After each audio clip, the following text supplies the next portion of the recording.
नमस्कार दोस्तों, आइए अब बिना समय गंवाए जानते हैं देश दुनिया की 30 बड़ी खबरें, वो भी एक आसान भाषा में। सबसे पहले बात करते हैं 1947 के बंटवारे की। उपराष्ट्रपति सीपी राधाकृष्णन ने कहा है कि बंटवारे का असर सिर्फ देश की सीमाओं तक नहीं रहा है, बल्कि इससे हजारों साल से चली आ रही हमारी साझा संस्कृति पर भी असर पड़ा है। इसका मतलब ये है कि उस दौर के इतिहास को समझना आज की और आने वाली पीढ़ियों के लिए भी बहुत जरूरी है। अब टीवी देखने वालों के लिए एक बड़ी खबर आई है। सरकार ने टीवी चैनलों पर हर घंटे 12 मिनट तक विज्ञापन दिखाने की पूरी सीमा को हटा दिया है। इसका सीधा मतलब यह है कि अब टीवी चैनलों को विज्ञापन दिखाने की ज्यादा आजादी मिल जाएगी, लेकिन दर्शकों को आगे चलकर ज्यादा विज्ञापन देखने को पड़ सकता है। अब बात गरीबों को मिलने वाली सरकारी मदद से एक नई डिजिटल प्रयोग की है। गरीब कल्याण अन्न योजना के तहत चंडीगढ़ और दादर नगर हवेली में डिजिटल रुपए के जरिए मदद पहुंचाने की व्यवस्था शुरू हो गई है। इससे सरकार को पैसे या लाभ सही व्यक्ति तक पहुंचाने और उसका रिकॉर्ड रखने में आसानी हो सकती है। स्वतंत्रता दिवस से पहले राष्ट्रपति द्रौपदी मुर्मू ने देश को संबोधित किया। प्रधानमंत्री नरेंद्र मोदी ने उनके भाषण को प्रेरणा देने वाला बताया है। राष्ट्रपति के संदेश में देश को आगे बढ़ाने और विकास पर जोर देने के लिए लोगों को बढ़ चढ़कर हिस्सा लेने के लिए प्रेरित किया है। अब बात इंडिया पोस्ट की है। डाक विभाग अब सिर्फ चिट्ठियां पहुंचाने तक सीमित नहीं रह गया है, बल्कि नई तकनीक के जरिए अपनी सेवाओं को ज्यादा लोगों तक पहुंचाने पर काम कर रहा है। इसका फायदा खासकर गाँवों और छोटे शहरों के लोगों को मिल रहा है, जहाँ डाकघर कई जरूरी सेवाओं का माध्यम बन सकते हैं। देश की सुरक्षा से एक बड़ी खबर आ रही है। भारतीय सेना की ताकत बढ़ाने के लिए लोइटरिंग मॉनिटरिंग सिस्टम की खरीद को लेकर टाटा और नाइब के साथ समझौता हो गया है। आसान भाषा में ये कहते हैं, यह आधुनिक हथियारों की ऐसी व्यवस्था है जिससे सेना की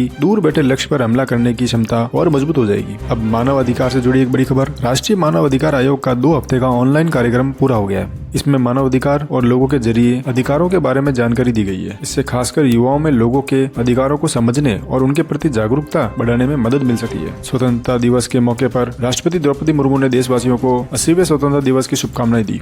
उन्होंने मजबूत और विकसित भारत बनाने के लिए सभी लोगों के साथ मिलकर काम करने की बात कही। इसका असर यह हो सकता है कि देश के विकास में आम लोगों की भागीदारी पर और ज्यादा जोर दिया जाए। अब रेलवे यात्रियों के लिए एक जरूरी खबर है। त्योहारों के समय स्टेशनों पर बढ़ने वाली भीड़ को देखते हुए आनंद विहार टर्मिनल और उधना रेलवे स्टेशन पर यात्री सुविधा केंद्र तैयार किए गए हैं। इससे यात्रियों को जरूरी जानकारी और दूसरी सुविधाएं लेने में आसानी हो सकती है। भारत की पुरानी चिकित्सा से जुड़ी किताबों और पांडुलिपियों को अब डिजिटल रूप में सुरक्षित किया जाएगा। जी हाँ, इसके लिए संबंधित संस्थाओं के बीच समझौता हो गया है। इससे पुराना चिकित्सा ज्ञान समय के साथ खराब होने से बच सकता है और आने वाली पीढ़ियों भी इस आसानी से देख सकती है। अब राजधानी दिल्ली से बड़ी खबर आई है। 15 अगस्त के स्वतंत्रता दिवस समारोह को देखते हुए लाल किले और आसपास के इलाकों में सुरक्षा बढ़ा दी गई है। कई जगहों पर ट्रैफिक में भी बदलाव किए गए हैं। इसलिए दिल्ली में रहने वाले या वहां जाने वाले लोगों को कुछ रास्तों पर ज्यादा समय लग सकता है, लेकिन सुरक्षा के लिए ये इंतजाम जरूरी है। गरीब कल्याण अन्न योजना से जुड़ी एक और डिजिटल खबर सामने आई है। चंडीगढ़ में डिजिटल रूप के जरिए खाद्य मदद लेने की नई व्यवस्था शुरू हो गई है। इसका उद्देश्य सरकारी मदद को डिजिटल तरीके से पहुंचाना है, जिससे सरकार के लिए यह देखना आसान हो सकता है कि लाभ सही जगह और सही व्यक्ति तक पहुंच रहा है या नहीं। अब खेल और सेना से जुड़ी बड़ी खबर। कॉमनवेल्थ गेम्स में भारतीय सेना के खिलाड़ियों ने शानदार प्रदर्शन करते हुए देश के लिए 16 पदक जीते हैं। रक्षा मंत्री राजनाथ सिंह ने इन खिलाड़ियों से मुलाकात भी की है। सेना के खिलाड़ियों की यह सफलता देश में खेलों और सेना को दोनों के लिए उत्साह बढ़ाने वाली बात कही है। 15 अगस्त को दिल्ली जाने वाले लोगों के लिए खास खबर है। स्वतंत्रता दिवस के कार्यक्रम को देखते हुए दिल्ली मेट्रो सेवा सुबह 4 बजे से शुरू हो गई। इससे लाल किले और दूसरी कार्यक्रमों में जाने वाले लोगों को सुबह जल्दी सफर करने की सुविधा मिलेगी। अब बात अमृत उद्यान की। राष्ट्रपति ने अमृत उद्यान के समर फेस्टिवल 2026 की शुरुआत कर दी है। यह उद्यान 16 अगस्त से 15 सितंबर तक आम लोगों के लिए खुला रहेगा, यानी इस दौरान लोग यहाँ घूम सकते हैं और खास पौधों और फूलों को देख सकते हैं। देश में सामान को एक जगह से दूसरी जगह पहुँचाने के काम में भी नई तकनीक का इस्तेमाल बढ़ाया जा रहा है। जी हाँ, सरकार का कहना है कि टेक्नोलॉजी से सामान पहुंचाने का काम तेज और आसान बनाया जा सकता है। इसका फायदा कारोबारियों के साथ साथ आम ग्राहक को भी मिल सकता है, क्योंकि समय और खर्च दोनों कम होने की उम्मीद रहती है।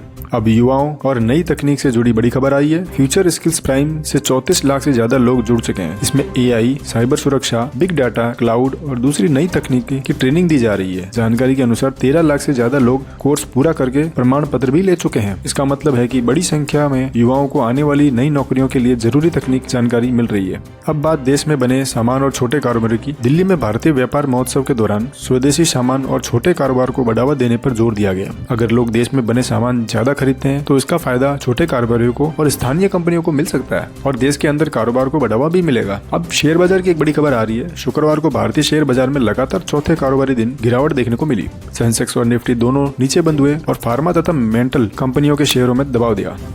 इसका मतलब है कि शेयर बाजार में निवेश करने वालों को मौजूदा माहौल को देखते हुए सोच समझकर फैसला लेना चाहिए। एक बार फिर दिल्ली की सुरक्षा की एक बड़ी खबर। 15 अगस्त के मुख्य कार्यक्रम से पहले लाल किले के आसपास पुलिस और दूसरी सुरक्षा व्यवस्था को और मजबूत किया गया है। कार्यक्रम में जाने वाले लोगों की जांच ज्यादा कड़ी हो गई है और आसपास के इलाकों में आने जाने में अतिरिक्त समय लग सकता है। अब नजर डालते हैं दुनिया के तेल बाजार पर। हॉर्मुज स्ट्रीट में तनाव के बावजूद हर दिन करीब 80 से 90 लाख बैरल तेल इस रास्ते से गुजर रहा है। हॉर्मुज दुनिया के लिए तेल पहुंचाने का बड़ा महत्वपूर्ण रास्ता है। अगर ये तेल की आवाजाही में बड़ी रुकावट आती है तो कई देशों में पेट्रोल और डीजल की कीमतों पर असर पड़ सकता है। अब शिक्षा और कानून से जुड़ी एक खबर देखते हैं। सुप्रीम कोर्ट ने नालसर के कानून छात्रों और शिक्षकों के खिलाफ दंड वाली कार्रवाई पर रोक लगा दी है। इससे फिलहाल छात्रों और शिक्षकों को राहत मिली है और मामले में आगे की कानूनी प्रक्रिया जारी है। महाराष्ट्र से डिजिटल सुविधा की बड़ी खबर सामने आई है। महाराष्ट्र सरकार ने हर नागरिक के लिए महा आईडी नाम की डिजिटल पहचान व्यवस्था शुरू करने की तैयारी कर रही है। इससे सरकारी योजनाओं और सेवाओं को ऑनलाइन जोड़ने में मदद मिल सकती है और लोगों को अलग अलग सरकारी काम के लिए बार बार जानकारी देने की जरूरत कम हो सकती है। अब महंगाई से जुड़ा एक नया आंकड़ा आया है। सरकार के अनुसार जुलाई में थोक महंगाई 9.78% रही है,